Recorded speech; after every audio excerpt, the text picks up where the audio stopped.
6:03, and we have a good group here, so I think I'm going to get started. We start with the mission statement. The Oakland Code Enforcement Project works to improve the quality of life in Oakland by bringing people and institutions together to identify code violations, advocate for their remediation, and monitor the outcomes. I think we're going to forego introductions, as Andrea asked, if you would put your affiliation in the chat, and if you are speaking, if you would, say your affiliation again. Tonight we have our featured speaker is Ian Reynolds with the Disruptive Properties Office. That office is up and running again after not being functional for a while. So is Ian with us? That is who I am looking for. I'll have to put this off. Okay, I would suggest you move on with the agenda. He must be stuck, and we'll come back. Okay, next are our public safety partners, and first we have Zone 4 with Commander Herman and any community resource officers. So jump on in. Okay, so I've been on a 2-week leave. I'm at home right now, so I'm waiting for Sergeant Griffin to come on with the crime stats, and Dave Schifrin will come on also to assist. So I'm going to wait for them to join, okay? They're on, they're trying to get on now. I think they have to reboot. Reboot. Okay, John, public safety? Yeah, hi, good evening, everybody. Shortly, I'll attach and send you in chat the forms for the Citizens Police Academy and Student Police Academy, which we're recruiting and registering for right now. Citizens Police Academy will be starting next Wednesday, the 23rd, and it will be a virtual academy that will run for 10 weeks. So be able to enjoy it at your own convenience from wherever you're at home, at work, on the couch, wherever. It'll be very interesting because this is the first time we're doing it virtually. Usually it's a 15-week course, but because of COVID, we're restricting it. Also recruiting and registering students, high school students.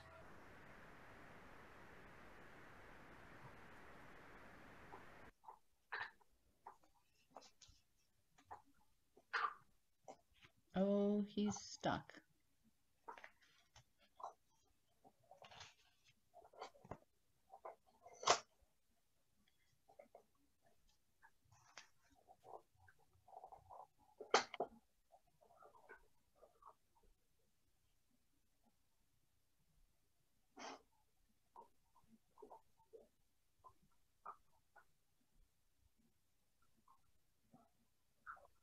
Officer Johnson, can you hear me?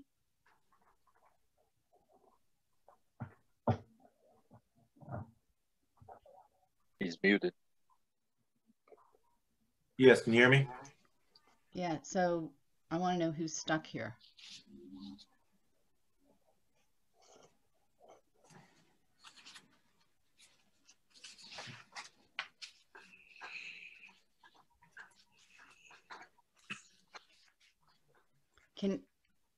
Can anybody hear John? No. No. Okay, so we think the problem is with John and not with us? Yeah, I can hear. Okay. See. And we will I we'll see come him, back but I to don't hear him. him. He looks, he's not moving at all. I know, but none of you were moving because you're all listening. So I'm moving. No, but like his lips weren't moving either. Okay, we'll and come actually back. He's gone now, isn't he? I think yeah, he's probably rebooting. Okay. We'll move on to the University of Pittsburgh Police, Officer Johnson. Okay. How's everybody doing tonight? Terrific. It's great. So of course we've been busy at Pitt, and just let everybody know that we have been doing a lot of knock and talks. So since usually I do the month of August whenever we're in September, and usually a month behind, I don't have the full stats of how many knock and talks we did. I will have for September's next month, because it'll be a full month. But we've been very busy. Let everybody know that we are doing a lot. Matter of fact, I got something to do when I come in. tomorrow. So, but it's going well. Students seem like it's slowing down somewhat, but that's normal if you know the pattern for students coming in, arriving. Parties are pretty hard when they first come in. It's just that we didn't expect to have too many at all with the pandemic and the guidelines and the expectations that we had with our students. So we had to, you know, not that our department is really, you know, holding students to the mask wearing and all the guidelines and stuff. They have ambassadors for that. But when you're having a lot of parties, obviously they're not social distancing, you know, so we've been dealing with that. I even had some contact with some landlords over some tenants that we couldn't get a hold of, and they made sure that we did. So, you know, I'll give you those numbers. So far as our stats in August, we had 24 incidents, 5 ended in arrest or summons, 9 ended in citations or referrals, and 3 were affiliated, 14 were non-affiliated, 10 were on campus, and 16 were off. Of those, we had 1 criminal mischief arrest. We had 1 DUI. That was the one that everybody was concerned about with the Scooby. We did make a DUI arrest that night. I think Mark was there. I think he witnessed that. I saw that. So we did make a DUI arrest that night. Let's see, open containers. We had 5 citations for open containers. We had 1 panhandling city ordinance citation issued. We had 3 warrant arrests, and we had 1 conduct referral. And I believe that was for a student for marijuana. So that's our light stats for August. September's are going to be a lot more, of course. Like I said, we have been doing a lot of knock and talks. Everybody knows we're out there, and we've been getting a lot of complaints. Liz has been helping us out. Mark, we've been, you know, so we, you know, there's a lot of odds and ends out there, you know, and as you know, the university is doing a lot of things through conduct referral office, you know, and so there's a lot of people turning those in. So we're getting anonymous complaints. We're getting tips from everybody. I mean, we're getting from everybody, from everywhere, you know. So we're out there. They did add 2 officers for impact. So we have 2 extra officers on Friday night and Saturday night. Football season games coming up this Saturday. They put out some extra officers knowing that it's going to be a day of probably a lot of students out, you know, because of the football game. Even though they can't go to the football game, I'm sure they're probably going to have their parties or whatever. And we're going to be out with extra officers during Saturday. Other than that, does anybody have any questions for me? Yeah. Oh, sorry, go ahead. No, you go ahead, Mark.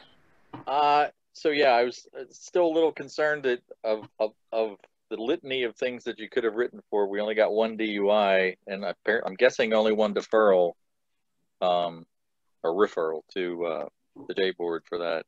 Oh no, that was the month of August. I'm just reading month of August because I always do a month after. So Saturday. Right, but the Scooby. Right, but the Scooby incident, there were 6 kids on 3 Scoobies. Nobody were going the wrong way.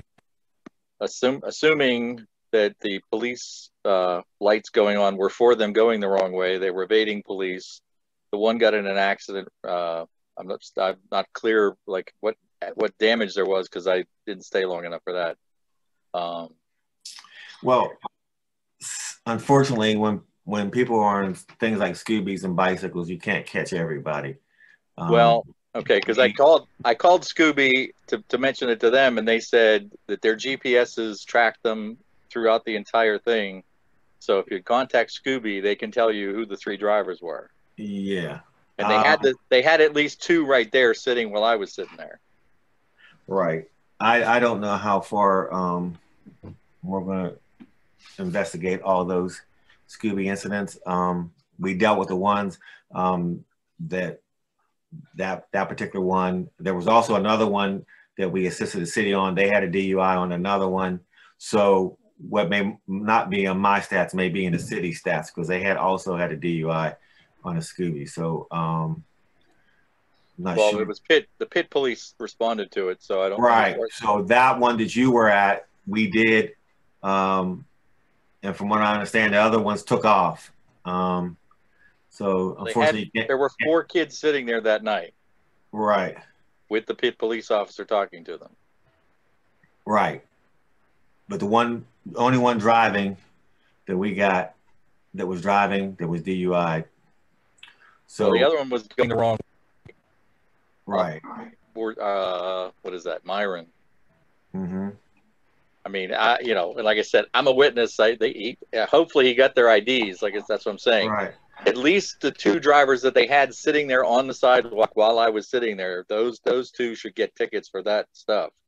Well, Mark, I understand that you think all these incidents should have certain, you know, repercussions and stuff like that. And I wasn't there.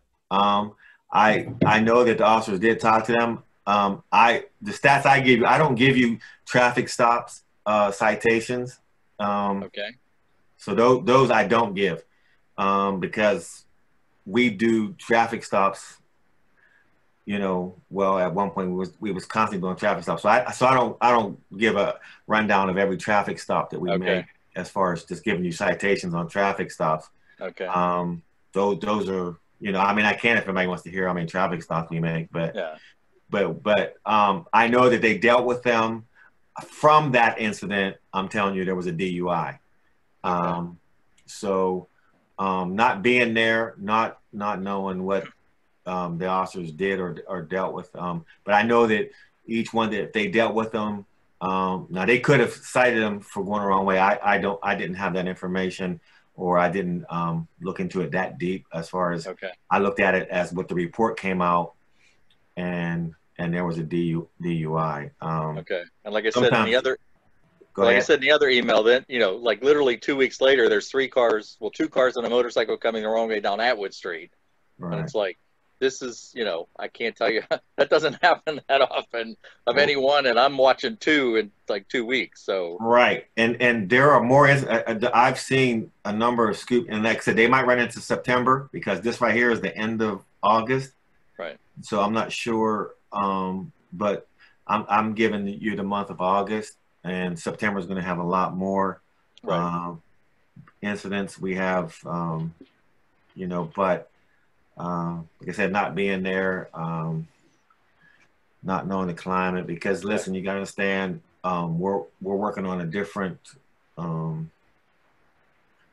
guess, level. Yeah, no, I appreciate that. Like I said, I wasn't quite realizing you weren't giving traffic stats at this point. But yeah, like I said, it's for those 2 particular instances, and I happen to be sitting there watching them, like that's a pretty big safety issue for Oakland. I mean, we have a lot of one-way streets, and I know people like scoot, you know, they'll do like three, they're on a one-way street, and if they go 3 houses down the wrong way, then they're up, you know, like, okay. But the whole block of them, that's not so good. Right. And I do know that we dealt with them that night. I can't recall, because I don't keep every detail of every report, because I read reports every day.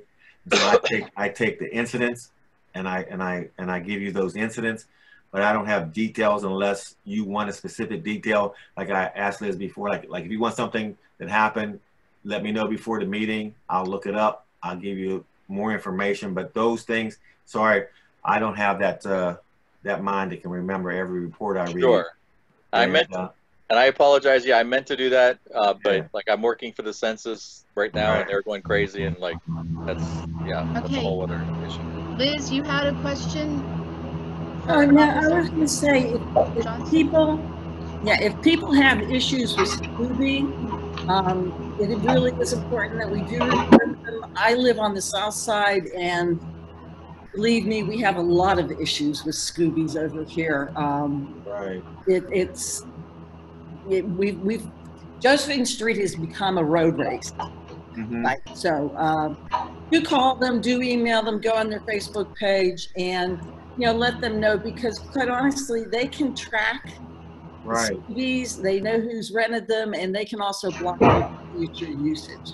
So Yeah, somebody has a really noisy background, and I'm guessing it's Officer Schifrin, because he just came on, looks like, and he's the only one not muted. hey, Dave.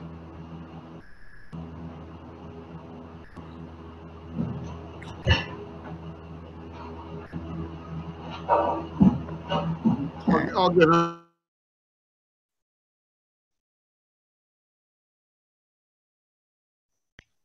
Yay! Okay, anything else for Officer Johnson? Yeah. Yeah, I just wanted to add also in our knock and talks, we are also, I know there's been a lot of complaints about garbage and stuff like that, and Liz brought that up. We talked about that during the landlord meeting. We talked to landlords about getting our students to put their garbage cans away. I'll tell you, I was like walking through a maze of garbage cans, especially on Welfare. It's like, it was ridiculous. So we're trying to get the word out, to our students. And we have told them, because our unit now, we're all going out and as a unit and doing these knock and talks, and they're telling our students about getting garbage up. Matter of fact, there's some places that were like really trashed, and so he said we'll be back, clean it up. We'll be back, and we checked on them. And they did clean it up. So I guess in one sense, I appreciate that our students do to listen and pick up, but hopefully we can get them to listen and stop putting it down, and it'll be a lot better off. Okay, thank you. All right. John? Sorry, Guy, can I ask you a favor? Yes. When you're doing these knock and talks, and if you bring up the trash, can you also mention to the students, if they don't have recycling bins or don't have sufficient trash or recycling bins, they can ask their landlords for more. Okay, that is their right. And I'm going to tell you right now, last time I was in housing court, they had a stack of citations going out for trash in Central Oakland that was about 1.5 inches deep. Mm. So a lot of people are going to be receiving citations, or they should have received them over the last week. Yeah, I ran into the, the workers and stuff, and they was pretty frustrated with a lot of stuff that was going on. And so the tonnage was crazy. Yeah, and we're talking about couches, on the porch and things like that. So we are getting the word out. I know I guess we didn't do the normal drop-offs for all the information packets, Liz. Yeah, so we're working with, our students and work to make the. But yeah, just let them know that if they need more bins. I've run into a lot of people that they've said, well, we have no recycling bins. So I've been like, well, call your landlord and tell them you need them. So Right. It's really important to reinforce it with them. Yeah. But just so everybody knows, like I said, all the rooftops, we got those complaints. We responded to them. So just so you know, we are doing that. Thank you. John, we see that you're back with us. Would you like to finish your report? Unmute, please.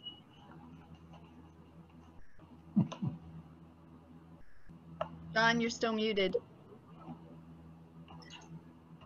Thank you. Okay. Again, we're in our final week of registration for the Citizens Police Academy and Student Police Academy. This year it's kind of taking a little bit of a different twist. If I'm repeating myself, I apologize. This year we're doing the Citizens Police Academy virtually using Microsoft Teams. And this is primarily as a result of the COVID-19 and the CDC regulations. That will start next Wednesday. The student one, which will also be 10 weeks, but we're going to offer two to three sessions live because we've got a fewer number of students than we do adults. And then we'll follow that up with 7 classes virtually. That starts next Thursday. Registration for both of those end this Saturday. I was attempting to post applications if you run them out to the membership. I know I sent to Liz a couple weeks ago. I was going to post, but I can't seem to post anything online. during this meeting. I can't share. So anyway, that's what's going on with that. We're having a smaller than usual registration, and we attribute this primarily because citizens, primarily all adults, and the students are spending a lot of time in front of the screens right now, their computers, particularly the students. The students are on for 6 to 7 hours a day, and asking them to be on for another 3 hours once a week is a lot. But we're not going to let this die. Hopefully, we're planning for the spring to go live again, of course, if everything is good. Other than that, the only other thing we have going on is tomorrow night is the Zone 4 Public Safety Zone Council meeting. As you know, Oakland resides in Zone 4 and is served by Commander Herman and his team up there. That'll be at the Jewish Community Center. No, I'm sorry. This will also be virtual. I've been at the Jewish Community Center since February. This will also be virtual, and it'll be featuring a presentation by Laura Dragowski. Laura heads up the mayor's efforts to deal with the issue of the homelessness, and this has been an issue for people in Oakland, and Squirrel Hill, and a number of neighborhoods in Zone 4. So Liz can provide you with the connection on that. And are there any needs or anything that needs to be taken care of?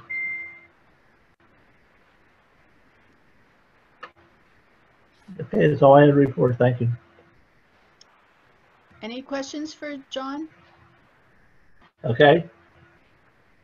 All right. Can you hear me? I can hear you. Yeah, Come across we're good.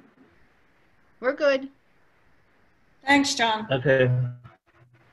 Okay, and then back to Zone 4 Police. Hey, good afternoon, good evening, everybody. So Sergeant Griffin's on the call with us right now, and Dave Schifrin is. Just want to thank Guy Johnson for all your efforts out there with your troops and helping to do the things that mostly City of Pittsburgh is responsible for, including the Scoobies. I mean, Pitt Police are not, although they do have coverage 500 yards beyond their property, their task is not traffic control. That is Zone 4's traffic control responsibility. So thanks for all your efforts out there, Guy. Tell your guys that. In reference to our Oakland Impact, that's going to be canceled this year. At this time, we have a reduction of 20 officers due to related incidents. We have 9 officers detailed to our street response team in reference to the protests. We have 1 officer detailed to the law department as a scribe for upcoming lawsuits. We have officers who are injured and off duty. 1 officer just came back from polygraph training, and there are other officers on FMLA due to injuries. So we are 21 officers. Correction, that's 19 officers and 2 sergeants are missing due to retirements or transfer. So we are hanging in there at the same rate as Zone 6 West End is. Sometimes Zone 6 West End has more officers on the street than the largest zone in the city, which is Zone 4. So I'm going to turn it over to Sergeant Griffin. He's going to provide the stats for us, and then myself and whoever will come back on and we'll discuss any questions. Thank you. Hey, good evening. Can you hear me? Yes. Okay, actually, Dave was going to do the stats, but I can proceed with that. And if he wants to chime in with anything, feel free, Dave. The time period we're talking about is from the last period was 7/16 to 8/15. This period is going to be from 8/16 to 9/16, and I'll just go right down the list. It was a slight increase in a couple categories, and aggravated assault went up from 0 to 2, and the next significant jump would be burglary. You didn't have any burglaries last time frame. This time frame you have 7. Another significant jump would be theft from businesses. It was 0 last time, 3 this time. And theft from persons stayed the same at 4. And you have theft by deception. went from 3 to 5, and the rest of them pretty much were the same, give or take 1 or 2. So you went from 18, the last time frame, Liz, up to 31. And I guess I got wind that there was some 311 complaints regarding graffiti. Can you hear me, Liz? Yeah, I can hear you. Yes. Oh, okay. Yeah, I wasn't for sure. I was real quiet out there. And to let you know, I tried to call the graffiti task force today because a lot of these complaints are coming in 311. And so I'm not aware of all of them unless we communicate on a daily basis with those guys over there. But they have one guy that's off sick, and another guy I'm not sure if he's what his workload's like. But I tried to call over to get a feel on if it was, because they seem to be in the same location, a lot of them on Atwood Street. And I wanted to talk to him to find out if there's some type of identifiers to say this is the same people. What the message is trying to say, and I looked at them from the 311 complaints, and there may be a couple that are similar, but I'm not for sure at this point without talking to him and getting additional information who's exactly doing all the tagging. But I definitely want these to be reported too, so we actually none of them slip through the cracks, so we can be aware of them as well. And we can follow them up with the 311s, and there's nothing that I saw today as the response of their investigation. So like I said, they do have somebody off sick, and he was off for a while. So I'm not for sure what their workload is in conjunction with the rest of the city. Elena, I think Bob Charlie from Bruce Krause's office may have some background on this.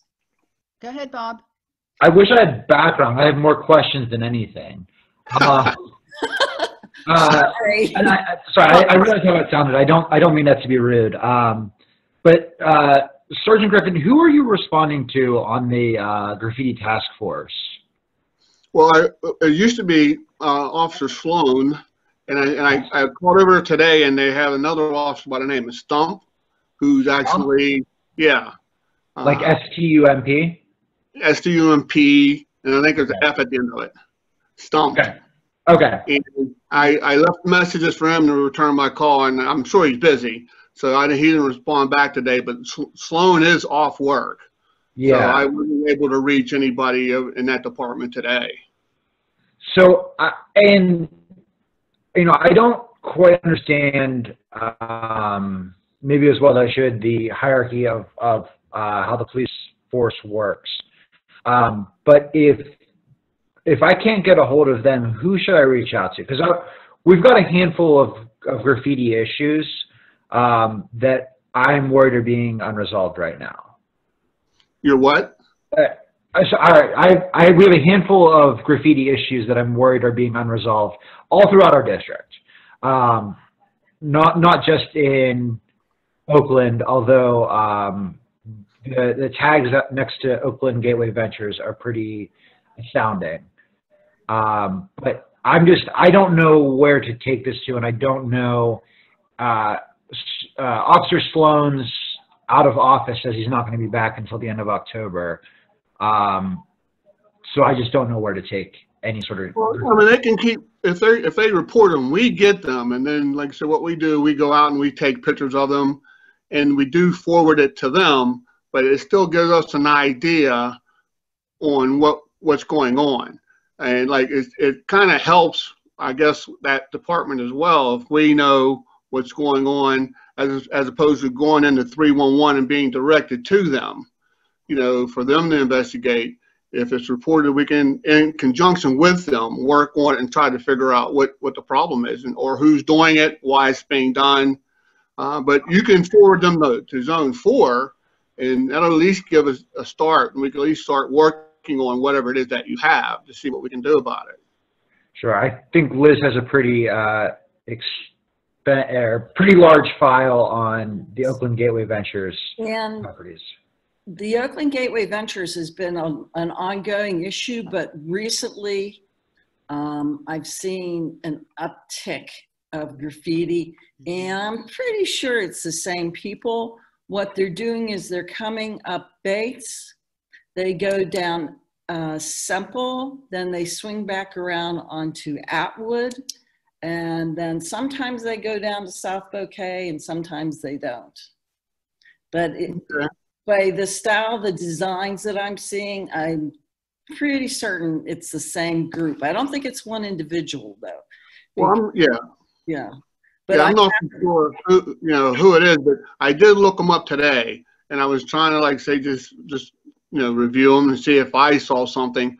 But like I said, it's going to be a collaborative effort, between us and the task force, and you, of course, to just try to stay on top of it. I just encourage, people to document them, to make a report on them, 311. That way we can try to be sure that someone knows it's happening, but because a lot of them I didn't know about. Well, I've been documenting all the incidents in Oakland, and I also attach an image with all 311 tickets that I filed. Yeah, that's what I saw today. Well, there's because you submitted them today, yeah. We've been, the Oakland Gateway Venture buildings at the corner of the Boulevard and Bates, along with the red brick office building at the corner of McKee Place and Bates. That, those are two of the prime targets. But now they're going down the side streets and they're tagging walls and they're painting little phallic objects all over the place. Yeah, well, I'll definitely look into it. I'll give him a call tomorrow to see if we can at least start something on this. I know he's by himself, but it doesn't hurt for us to look at it and just try, because I'm not sure if it's the same people just here. Maybe they may go to Oakland. So I just want to touch base with him to let him know what we have here in Oakland and see what we can do about it. See, once it's documented with the police, that's when we can force the issue with the owners of the properties to paint over the graffiti or remove it. Until that comes through, we really can't push them to do anything.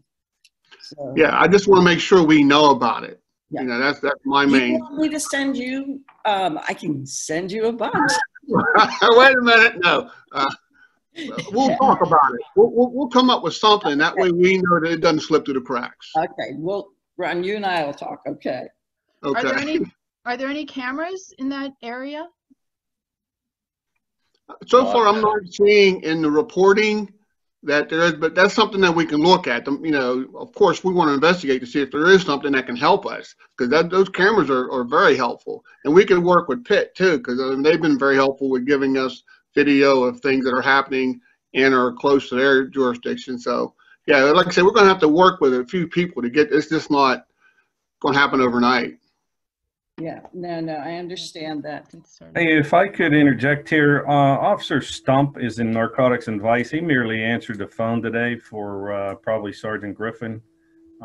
That's the investigative side. Your police reports go right to us and Public Works. Public Works is responsible for removing the graffiti. So even though that the investigative side might be somewhat delayed, the fix-up side is still in the process through Public Works.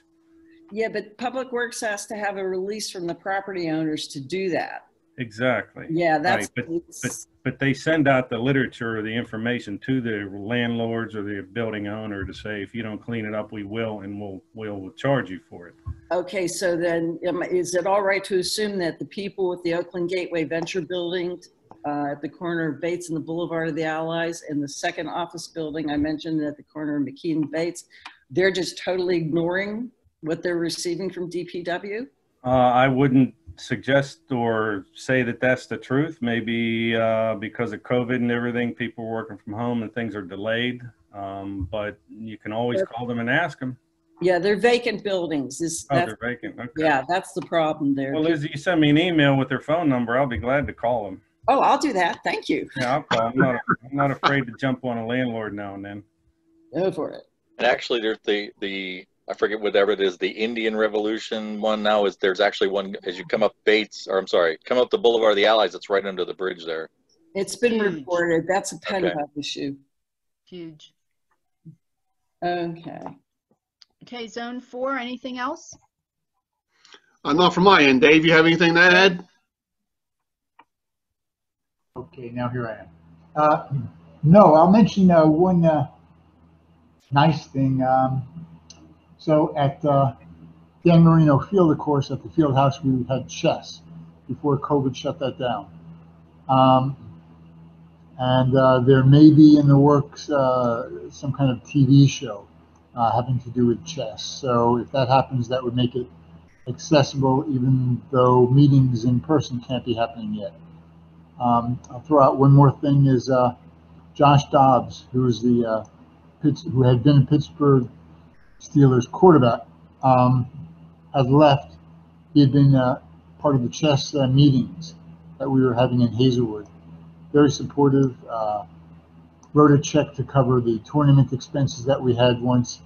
Got traded to Jacksonville Jaguars, which was a real loss. But as of last week, he's back in Pittsburgh again as a quarterback. And I've been in touch with him, asked him if he would be interested at all in resurrecting the chess involvement he had when it's practical to do so. He said absolutely. So that's a nice connection, I think. Oh, that's excellent. Okay, so one more thing with Zone 4. In reference to how the police department works, we used to hire overtime from across the city on all the zones. We would put out an overtime request and we may get officers from Zone 6, 4, 3, 2, 1, whatever. But since COVID hit, we are only offering overtime to in-house people at Zone 4. Hence the fact that we can't have an Oakland impact this year because we just don't have the officers. They're just so burned out, they just can't do the overtime as much as we need it. So that too, plus the budget, obviously from the virus is down and we're watching our overtime. And one positive note, there's not one officer at Zone 4 that contacted the virus. We're very restrictive on who comes in and out of the building, and our officers are doing well. And we are managing. I mean, when you're down 19 officers and 2 sergeants and asking for overtime, in-house overtime, we've been somewhat successful, and crime is somewhat down because of everybody staying at home. But we're gearing back up again. We can see the increase in the party atmosphere, of course. I'm trying to re-educate the officers that I have. I have a lot of new officers who aren't used to zero tolerance. It takes a lot of work to get them used to that, to see the results, and we're pushing that all the time. So we're open for questions if anybody has any. Well, that's much appreciated. I have to say, Commander, I've been, as Officer Johnson said, I've been kind of cruising around Fridays, Saturdays, whatever, and it is improving. Okay, I'm not seeing nearly as much as I was seeing at first. I'm also very happy to see the students are wearing their masks as they're wandering around Oakland, So it is getting better, but we do miss you. But we completely understand that with the budget and everything, it's rough times for everybody. Thank you. Okay, moving on to the city office of the mayor. We'd like to welcome Eric Williams.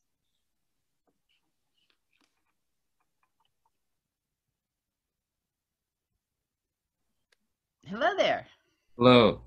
How's everyone doing? Good. Pretty good. Good. So I am Eric Williams. I work for the Office of Community Affairs. I'm here representing the Mayor Peduto's office today. And I feel like folks know what we do. Originally you had Hirsch. I see a lot of familiar faces, but now I'm his replacement.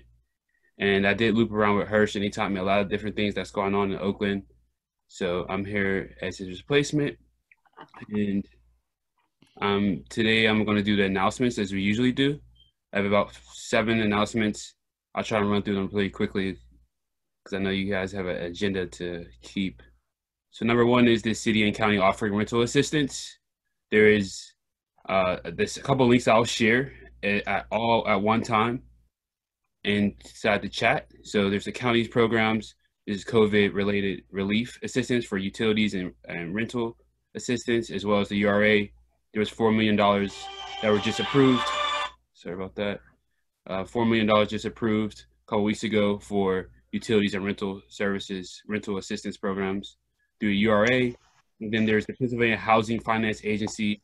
They also have some rental assistance programs through the CARES Rent Relief Program that they have. And then there's the next one is the URA Minority Business Recovery and Growth Loan Fund. So this is a fund that provides access to capital for minority-owned businesses in the city of Pittsburgh that are recovering from COVID-19. And some of the terms and conditions that they have out there are the loan is up to $100,000.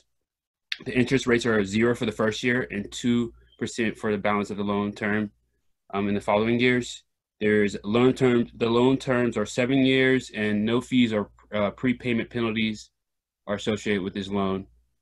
And there's a few other things that are there too. The use of the funds have to be for hiring, payroll, inventory sales, marketing, e-commerce, and other business-related expenditures or expenses. Next announcement is Operating Budget Forum 2021. It's actually happening right now at 6 o'clock. You can register online, and I'll share that link right now, but obviously you're on this meeting, so you may not be attending that meeting. So it is going to be recorded. It'll be available in a few weeks through the city channel, as well as we'll do different places, other places on the city website to see the budget, operating budget. You can give feedback through the Balancing Act. That is a participatory budget tool that's online. I'll share that link with you, and you can give your feedback by, it's really simple and really friendly to use.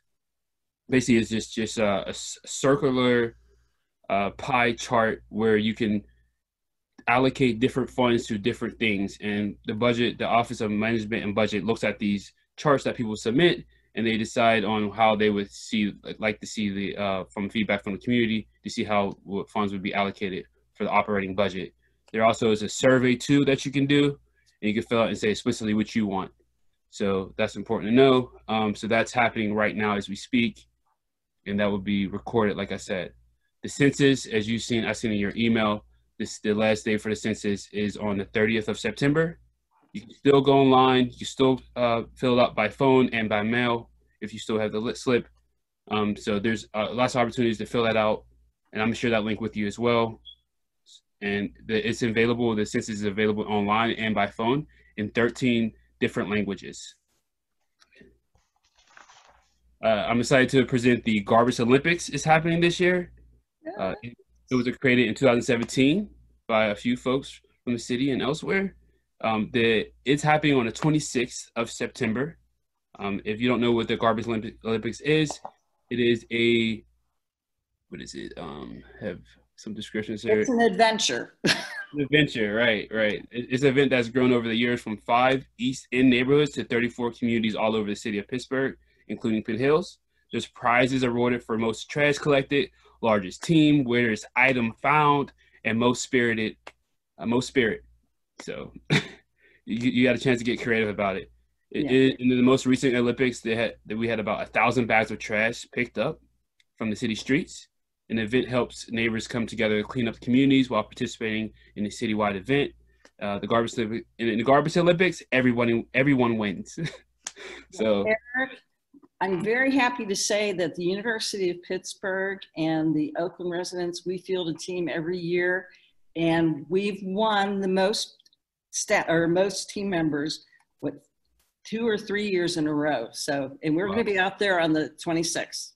Yeah, I actually have to join the team myself, so I got a long list to choose from. So yeah, there's 27 neighborhoods, including Oakland, and that you can register. So it's best if you're going to register. There's other groups that haven't registered yet. You want to register as soon as possible. But otherwise, you can register all the way up to the 26th of September as a group with a group. So you join as a group as a team member instead of a team yourself. And then I know folks already heard about the Forging Pittsburgh. That is a citywide comprehensive planning process, and it's the first comprehensive look at land use in the city of Pittsburgh. I'll share that website with you here. You can voice your opinion about what you see happening as far as city of Pittsburgh and its planning processes moving forward in the future. And then Engage Pittsburgh. Sophia gave a nice little presentation last time I was in the Oakland meeting, and that is provides a one-stop location to learn more about projects and participate in activities, to provide input and share experiences to improve the plans and implementation of the city projects. And we have Office of Management and Budget have projects on there soon, as well as the Department of Mobility and Infrastructure will have projects on there soon. But the Department of City Planning has some projects on there now that you can actually look at and make comments. I know folks already know a lot about that already, but I'm gonna leave the link in there again for you. And then my last announcement is, well, actually I have two more. Welcoming Pittsburgh offers cash assistance program to serve vulnerable immigrant communities. Those interested in the program should contact welcomingpgh@gmail.com. I will share that in the chat, and that information is available in many different languages. We find folks that are from the immigrant community and people that have language access doing that always have access to some of the cash assistance programs that are out there that I mentioned earlier, like through the county, through the URA. So what we're doing is we're going to, we have this program out there to give people easy access to cash assistance that they so desperately need, especially during these hard times. And then lastly, sign up for the OCA's newsletter. All these announcements that I presented today and some are on the newsletter, so you can subscribe through there. I'll leave the link in there so you can subscribe to that, so you can always stay in the knowing. So thank you. If you have questions, I'm happy to take them now.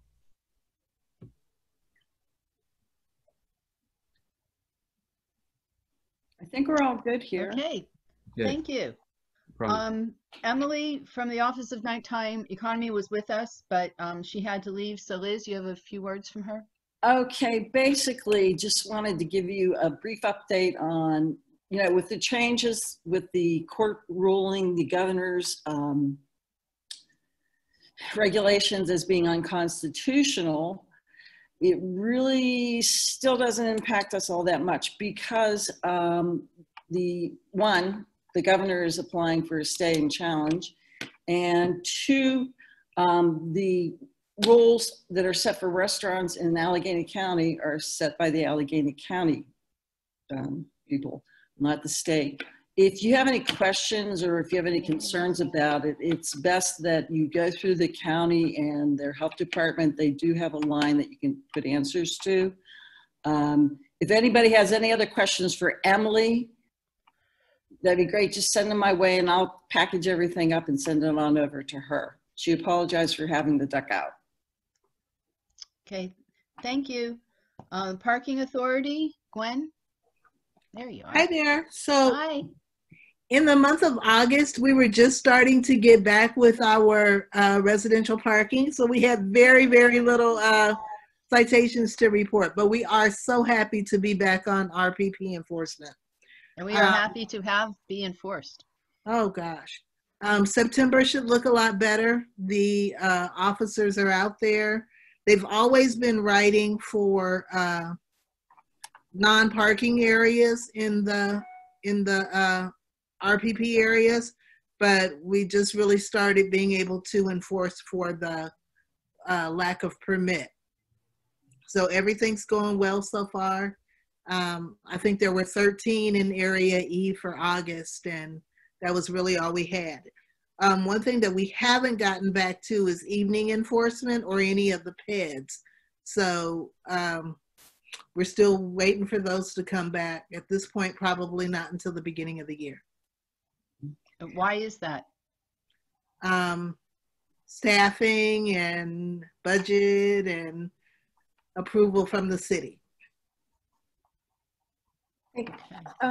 Gwen, would you be able to help us with a fire lane issue that we're having in Oak Cliff? Can the enforcement officers write tickets for people that are parked in a fire lane? If they're parked in a fire lane, yes, we can cite for that. Okay. The other issue we're having is there's residential permit parking in the upper block of Lawn by the community and CHS building. Okay, I think I'm going to say around 386 down to about 349.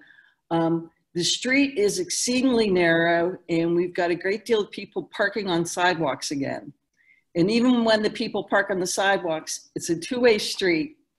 People are parking on sidewalks on both sides of the street and only one car can pass through at a time. Okay, there's two things that I would look for there is one, making sure that there's no parking signage on the opposite side of the street to where the parking is.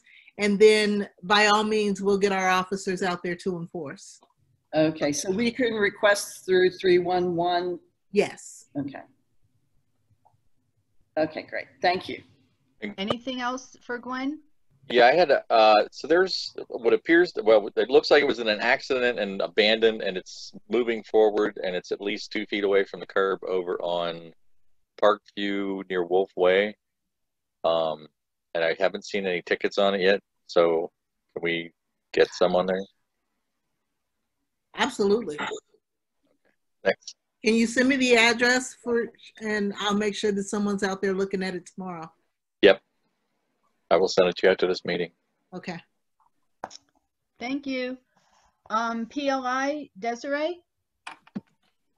Yes, I'm here. Great. So, I have an updated to most of the properties you sent to me earlier, Liz. Also, like, if anyone else wants to send me any other properties, I can add my email to the chat. You guys are more than welcome to send me any issues you would like me to look into. I'd be more than willing to do that. Going over through some of the properties, the Boundary Street one, which is the retaining wall issue one.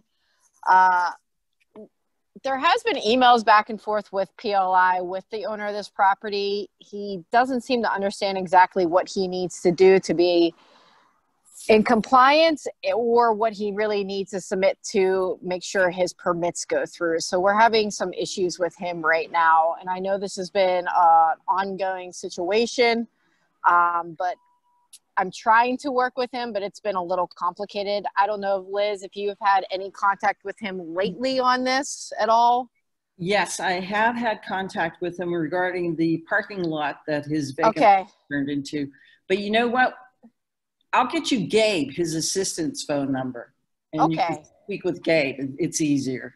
It's easier. Yeah, he's been a little complicated, and I've been on the phone with him, and I couldn't understand him. And so I asked him to send me through emails, and it was getting nowhere.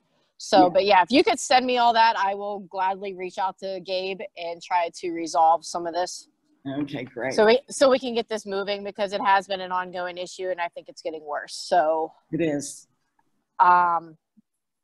As for the 2610 Forbes, which it is a city property with the graffiti on it, you know, I'll reach out to some people to see if we can get the graffiti moved. It is condemned. I don't think it's on any current list to be torn down, due to we're really not tearing down anything unless it's in an emergency situation at this point. But I will look further into that one as well. Yeah, they painted over once, but unfortunately, along with the properties on Bates, it got hit by the same people. Yeah, I feel like it's like one of those properties that are always going to get hit no matter what. So we'll keep an eye on it. As for 3202 Niagara, which is the big occupancy, the occupancy permit for the multifamily use, I was actually on a phone call today with our law department discussing this property.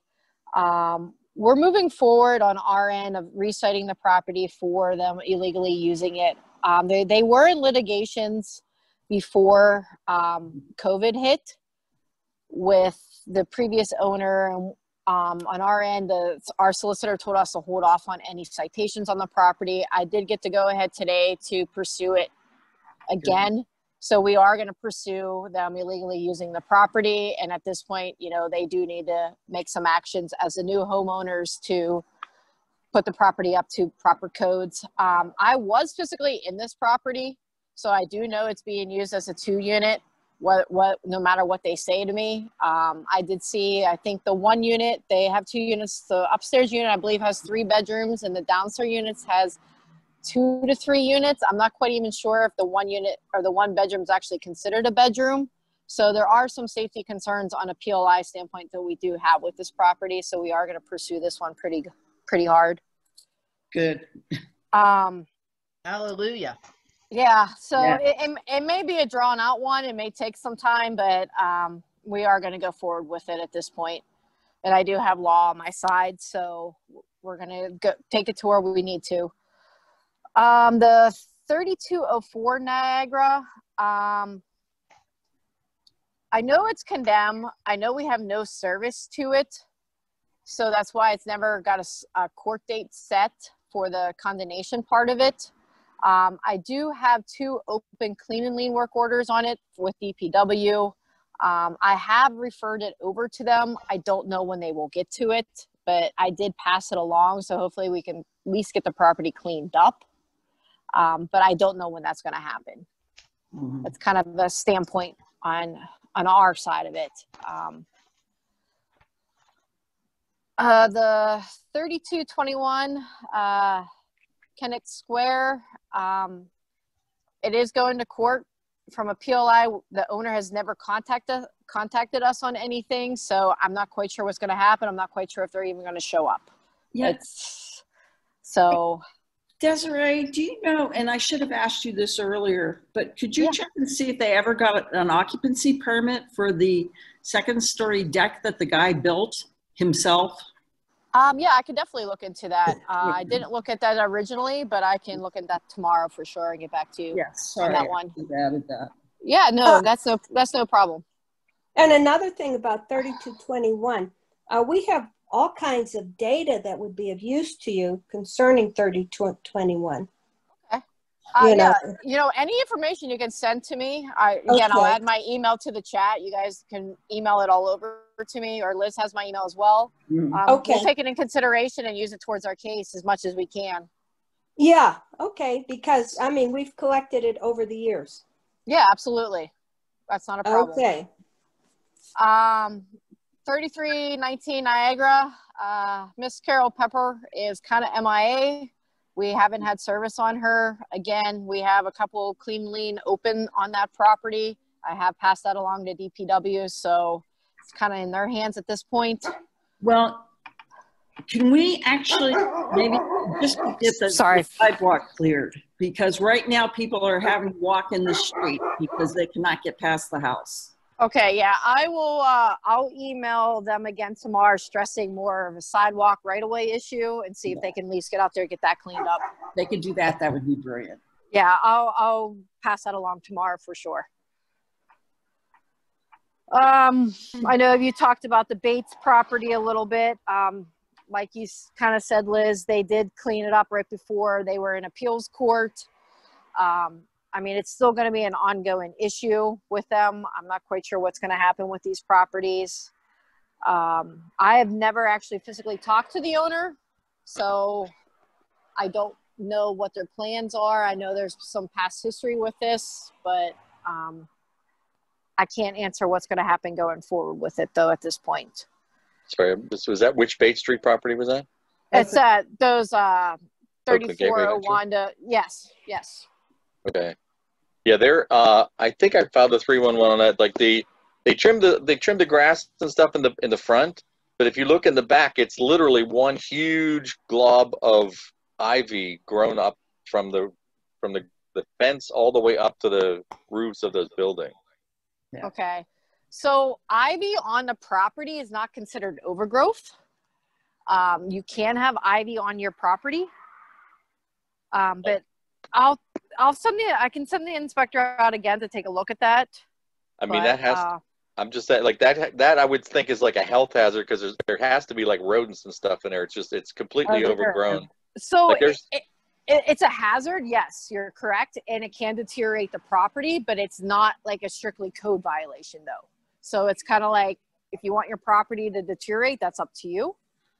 A lot of people have it on their property, but I will send our inspector out again to take a look at it to see the extent of it. I don't know the extent of the ivy at this point, but okay. I will look into it. There's a number of broken windows, like she said, graffiti all over the place. In the front? Yeah. Okay. I was unfortunately was not aware of that, so I apologize. And gutters that are down. There's a great deal. Well, so here's the thing: when there's like a lot of those kind of the properties are condemned, so that falls on the condemnation side. Mm-hmm. So we're not gonna cite every time we go out there for all that side, because that falls under the condemnation of the property. So that's part of them being in compliance and getting out of condemnation. So at this point, when an inspector goes out on our end, we're basically looking for trash and overgrowth. Well, some of that's a safety issue because like there's like some Gutter. but the flashing, like there's stuff that's hanging off. Like a good windstorm is going to blow that off and hit somebody. Yeah. But so I'm not disagreeing with you, but it does fall under the citation they have written under for the condemnation. So we try not to cite it 2 times for the same thing under 2 separate inspectors, but I believe. Yeah. But this is like 3 years. I mean. Yeah, I know this has been that way for a while. Okay, and we're kind of running late here a little bit. So Okay. how are we doing there on the list? I think we're pretty well 2 more. Oh wait, 3 more. Through it. Okay. There was Frazier, the owners was deceased. You had for abandoned car, but I believe that went to the police because it was on the street. And then the one Air Street. So that was the last 2. I'm not sure what's going on with that one at this point. I believe there was a building without a permit one cited for, or board up, if I'm not mistaken.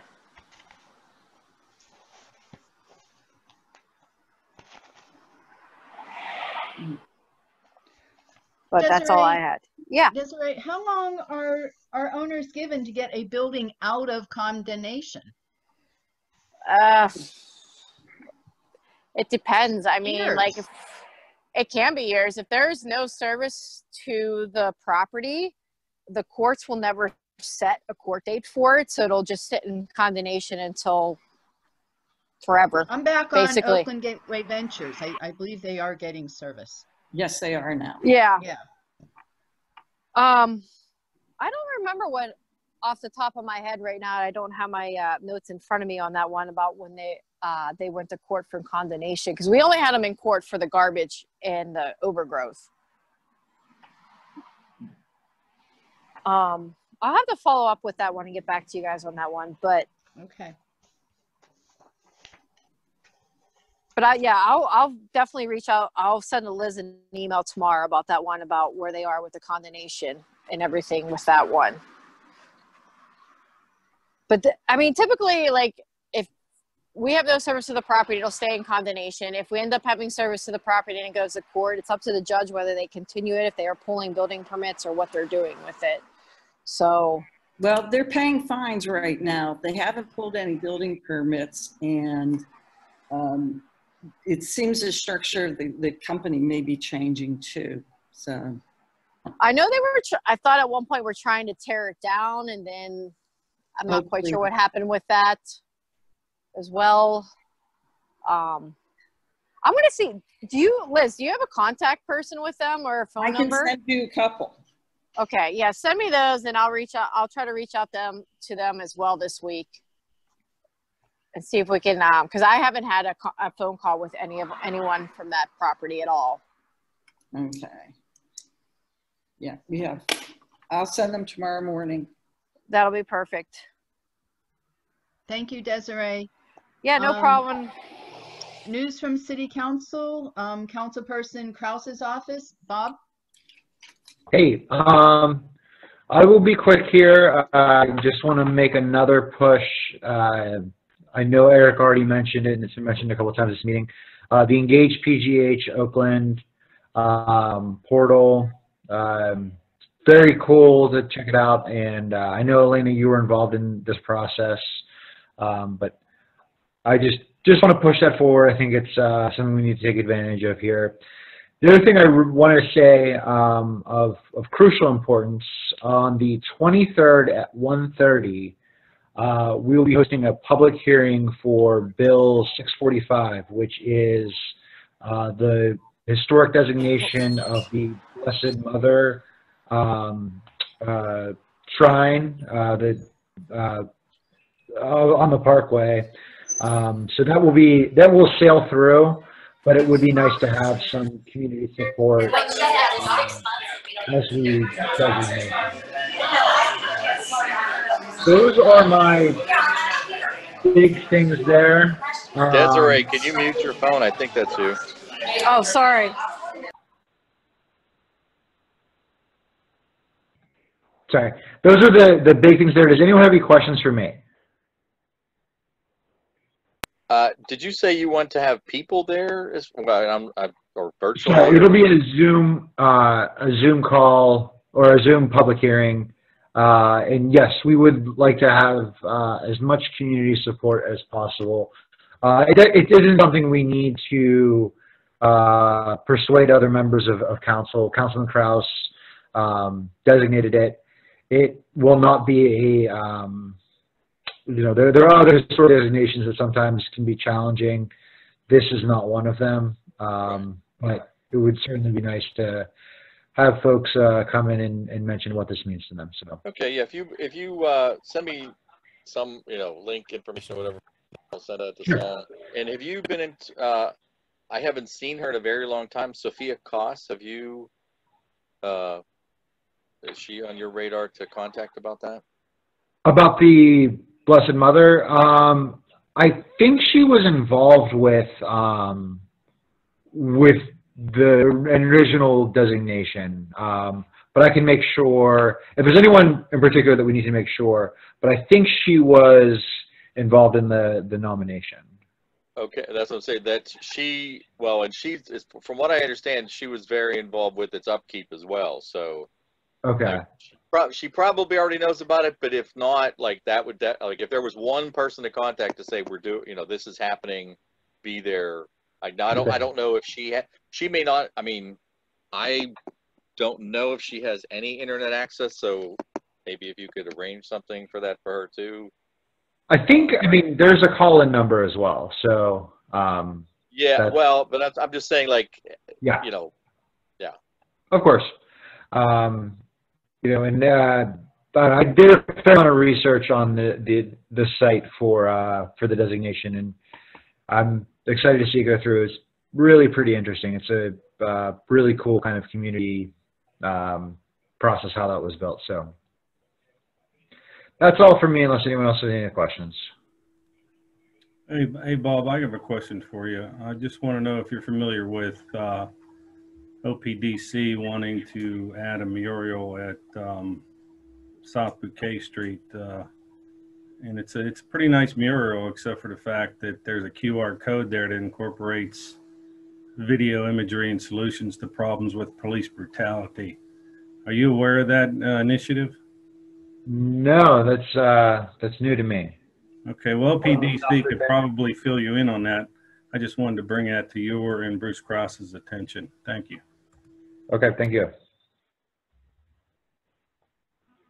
You're not on, Liz.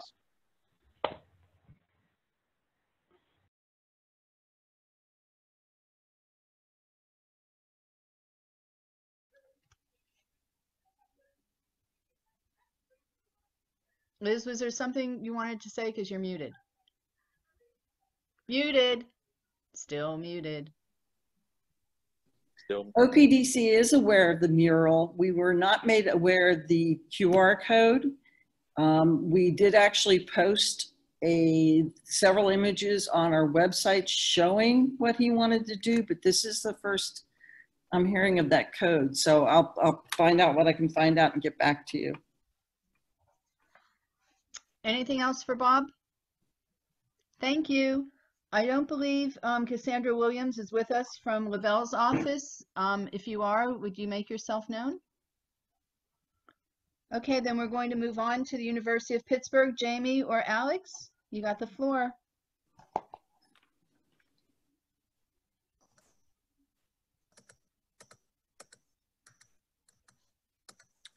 I can start.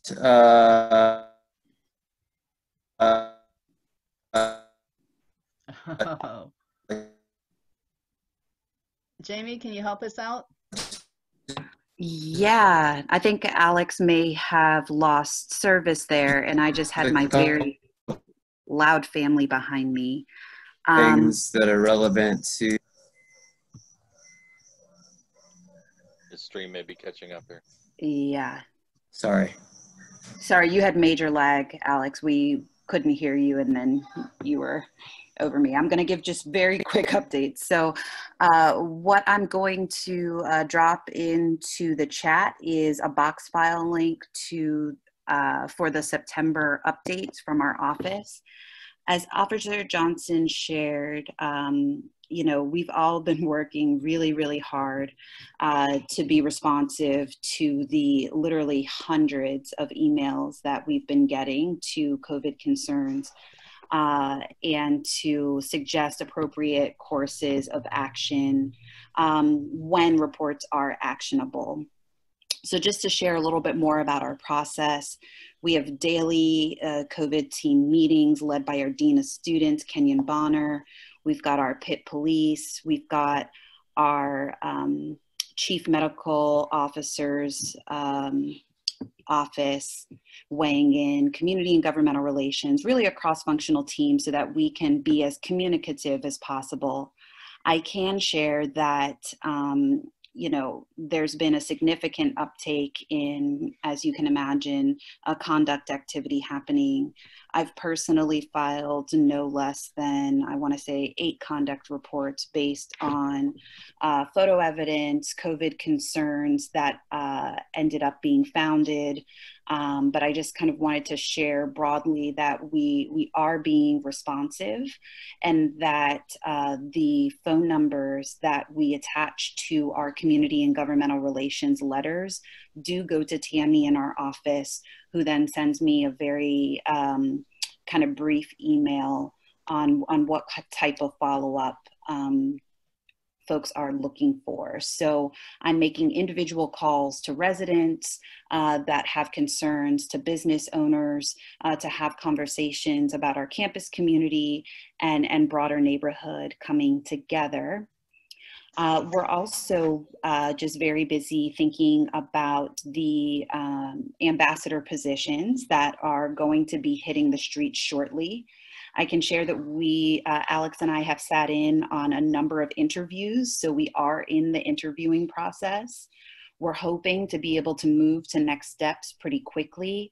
I just saw that training dates for the students did go on the calendar, so students are going to get about 3 hours of training, and then they'll have the opportunity to shadow a staff person walking through the neighborhood, talking about hotspots, talking about situations in which you would want to engage your peers, and situations in which it's probably best, right, to cross the street, take note of an address, and file a COVID concern with our institutional policies. All of our students are going to be in pairs, wearing very bright shirts, having bags with, you know, Pitt branded hand sanitizer when those come in. We're getting printed resources from our medical resource office. And so this really does represent an effort, again, to be responsive to what we've seen, to what we've heard. There will be additional neighborhood walks happening with our Dean of Students, with our head of Res Life, with Paul from CGR. So we're going to continue to be out there and be out there at the times that we know students are feeling especially joyful. So you can expect to see some familiar faces around halftime or so in the neighborhood. And so just continuing to want to have a firsthand view at what's happening. And then I'll pass to Alex for anything I may have missed, and then get this box link in here. Yeah, thanks, Jamie, for picking that up. And I apologize that as soon as I got called on, I dropped off. The only thing, and you touched on it at the end, I was going to mention the neighborhood walks that we've participated in, and Eric, who will probably mention them, and SGB has participated in them. I was out last Friday. And I also wanted to give a shout and make sure that we recognize our partners in the Office of Student Conduct. I know Matt Landy's on the call, and they have been very, very busy, very vigilant, and very much involved in this entire process. And so we thank them for that. The last thing I'll just say, I think that is relevant, our institutional master plan is starting to pick up some momentum again with the city. So you should see some updates on some public meetings for that in the coming months this fall.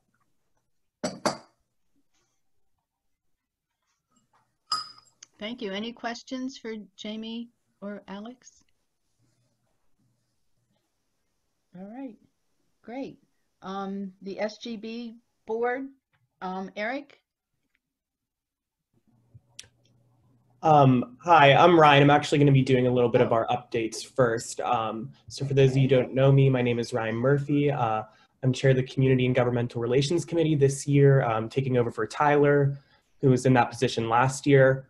So I just want to give you guys a few updates on what we've been working on in terms of voting as we approach the November 3rd election. So as some of you may know, the Office of Pitt Serves launched the Pitt Votes Initiative last year in an effort to promote civic engagement and voter turnout within our community, and specifically the student body. One element of this initiative is the Pitt Votes Task Force, which I co-chair along with Madison Richter. And we've been really working, the task force is comprised of politically active students as well as representatives from politically active organizations on campus. And our main goal is to just get students registered and promote voter turnout at elections. So some of the work that we've been doing is putting on virtual programs with on-campus residents on why it's important to vote, how to register, and ways they can remain civically engaged. Last week, Eric and the Pitt Votes Task Force sent a proposal to Dean Bonner, Provost Cudd, and Senior Vice Chancellor Humphrey, requesting asynchronous instruction for students on election day, the communication of election resources information, and resources for students as the election ends and we get results back.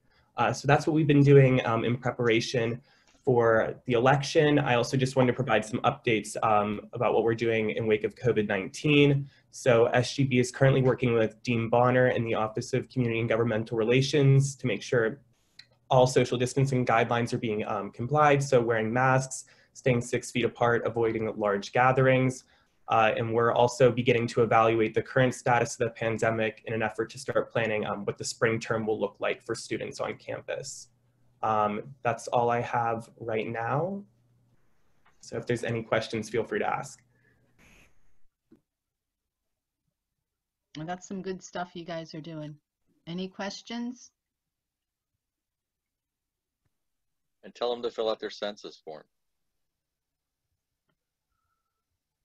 And Eric, do you have anything to add? Nope, I think Ryan covered it pretty well. Okay. Just what Alex and Jamie, echoing them and the work we're doing with CGR and the Conduct Office and Res Life, really been a team effort to really lay out our expectations and guidelines. And we're pretty happy thus far in the semester. And as Ryan said, we're beginning to start pivoting towards the spring semester, which is a little bit funny considering we're not even a month into the fall semester, but it's very good to start thinking ahead. So if there's any thoughts or ideas for how we could build upon what we've done for fall into the spring, please let us know.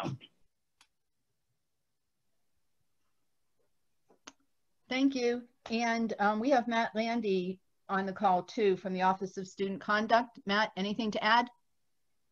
Not a whole lot. I will say that the it's a different year, right? And now we have multiple reporting systems in place.